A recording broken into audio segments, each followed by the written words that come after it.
Faqala, maka Rasulullah sallallahu alaihi wasallam bersabda, makanlah dengan menyebut nama Allah. Mereka pun makan.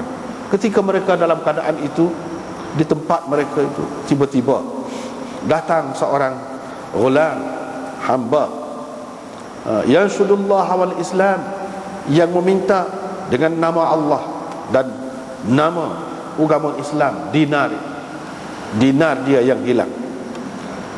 Minta lah. Rasulullah sallallahu alaihi wasallam pun suruh dipanggil, pergi berjumpa dengan dia. Setelah berjumpa dengan dia, Nabi tanya dia. Dia pun kata, dinar itu tercicir ataupun gugur daripada saya di pasar. Faqala Nabi sallallahu alaihi wasallam, ketika itu Nabi sallallahu alaihi wasallam berkata, wahai Ali, pergilah kepada Al-Jazzar, yang penjual daging itu, dan katakan kepadanya, Rasulullah sallallahu alaihi wasallam kata kepadamu, iaitu dia suruh engkau kembalikan kepadaku dinar tadi, dan dirham kau tu aku yang jamin, aku yang tanggung. Itu Nabi sallallahu alaihi wasallam ayat katanya. Tukang penjual daging itu pun kirimlah balik pitih. Rasulullah sallallahu alaihi wasallam pun bagi kepadanya, serah kepadanya. Dengan sanadnya Imam Abu Daud meriwayatkan daripada Jabir bin Abdullah, katanya Rasulullah sallallahu alaihi wasallam membenarkan kepada kami untuk mengambil tongkat, tali dan cemeti dan barang-barang seumpamanya yang dikutip ataupun dipungut, diambil oleh seseorang untuk menggunakannya. Abu Daud berkata, rawahu An-Nu'man bin Abdul Salam daripada Mughirah Abi Salamah dengan sanadnya, dan satu lagi juga, tapi mereka tidak ada sebut Nabi sallallahu alaihi wasallam. Yang hadis itu berhenti setakat Jabir saja. Jadi hadis itu diriwayatkan sebagai hadis mauquf. Dengan sanadnya Imam Abu Daud meriwayatkan daripada Abi Hurairah bahawa Nabi sallallahu alaihi wasallam bersabda, unta hilang yang disembunyikan, gharamatuha wa mithluha ma'aha, ganti ruginya ialah unta seumpamanya. Ganti ruginya perlu dibayar, di samping seumpama ganti rugi itu dikenakan lagi, di samping ganti rugi ataupun bayaran seumpama yang dikenakan sebelum itu tu dikenakan juga. Dengan sanadnya Imam Abu Dawud meriwayatkan daripada Abdurrahman bin Uthman At-Taimi bahawa Rasulullah sallallahu alaihi wasallam melarang daripada mengambil barang orang haji yang tercicir. Kata Ahmad Ibn Wahab berkata, maksudnya luqatah orang haji, dia perlu meninggalkannya sehingga didapati oleh tuannya, sehingga ditemui tuannya.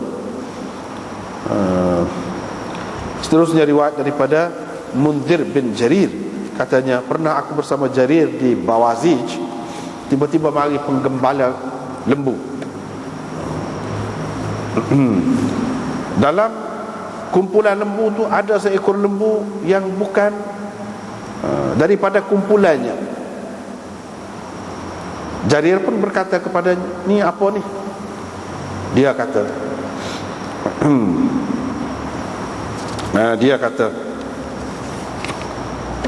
dia masuk sekali dalam lembu kita ni. Kita pun tak tahu kepunyaan siapa lembu ini. Kita pun tak tahu kepunyaan siapa lembu ini. Jarir pun berkata, akhrijuha, keluarkannya.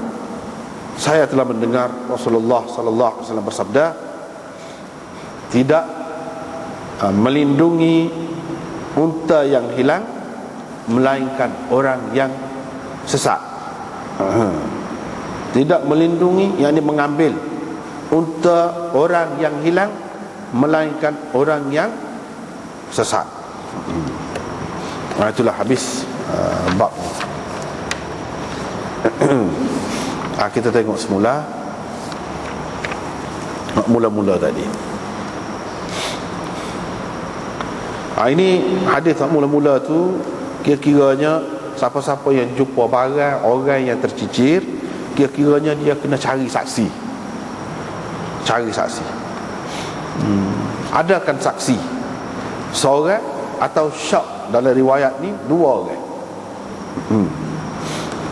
Dia tidak boleh susuk. Jangan tutup cerita.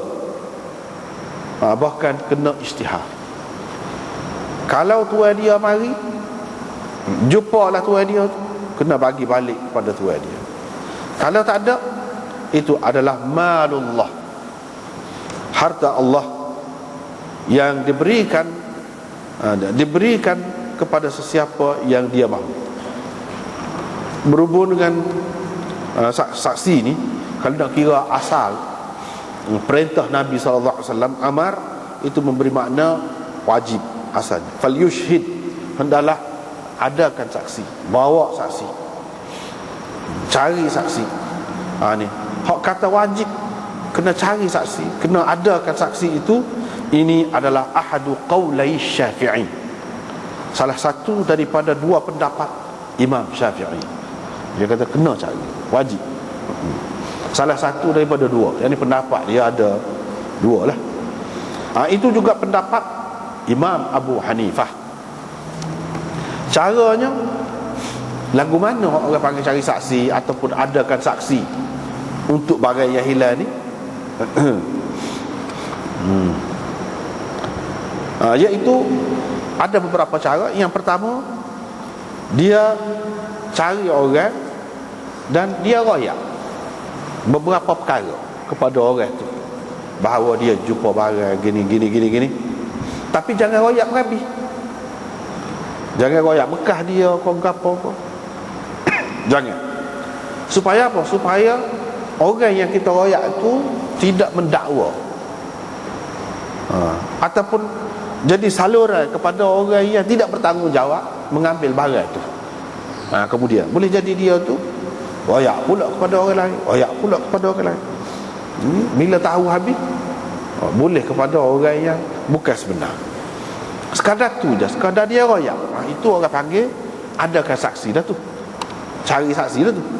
Yang kedua, iaitu dia royak kepada seseorang tentang sifat semua sekali. Barang hak dia ambil saja, hak dia jumpa saja. Supaya apa? Supaya kalau dia mati, anak cucu dia ataupun orang yang berhak menerima pesaka daripada dia tidak menganggap barang itu sebagai pesaka. Tu tujuan. Tu caranya royak kepada satu orang ataupun 2 orang tadi.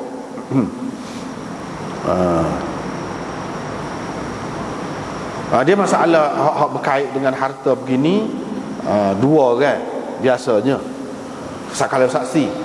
Tetapi ada juga mana ulama, termasuklah Imam Syafi'i pun ada juga, Imam Malik pun ada juga mengatakan kalau seorang saksi tak apa dah, kalau kemudian dia berani bersumpah.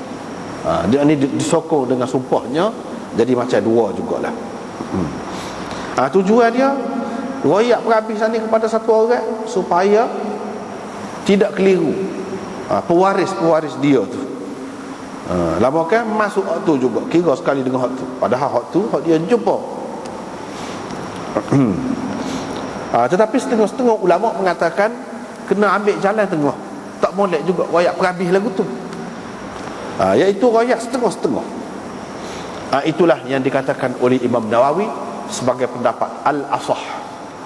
Asahnya iaitu tidak royak semua. Itu pendapat yang pertama. Pendapat yang kedua, ini salah satu daripada 2 pendapat Syafi'i. Tadi kan dia kata ada 2 pendapat Syafi'i, soalnya lagu tadi wajib. Soal lagi dia kata tidak wajib. Mengadakan saksi, mencari saksi tidak wajib. Ini pendapat Malik dan Ahmad dan lain-lain lagi.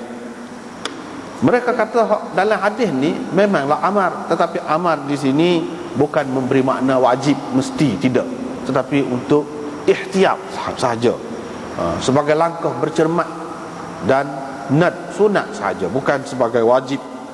Yang ni jadi jugalah kalau kita tak ayat pun tidak kata dosa. Kalau mengikut pendapat ni.